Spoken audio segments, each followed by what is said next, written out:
Today, we are looking at the control structure diagram and how to save the work we've performed and then reuse it in other projects. Let's do that now.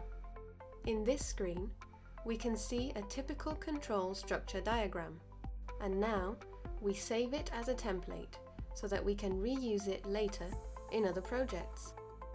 To do this, we click on the template icon and select Save as Template. Then we save the current control structure by clicking the Save button. In order to reuse the control structure diagram in a new project, simply select Import Template. We have now seen how to use the control structure template feature in VisualPro. Check out our how-to series on our YouTube channel for other VisualPro features. Bye for now.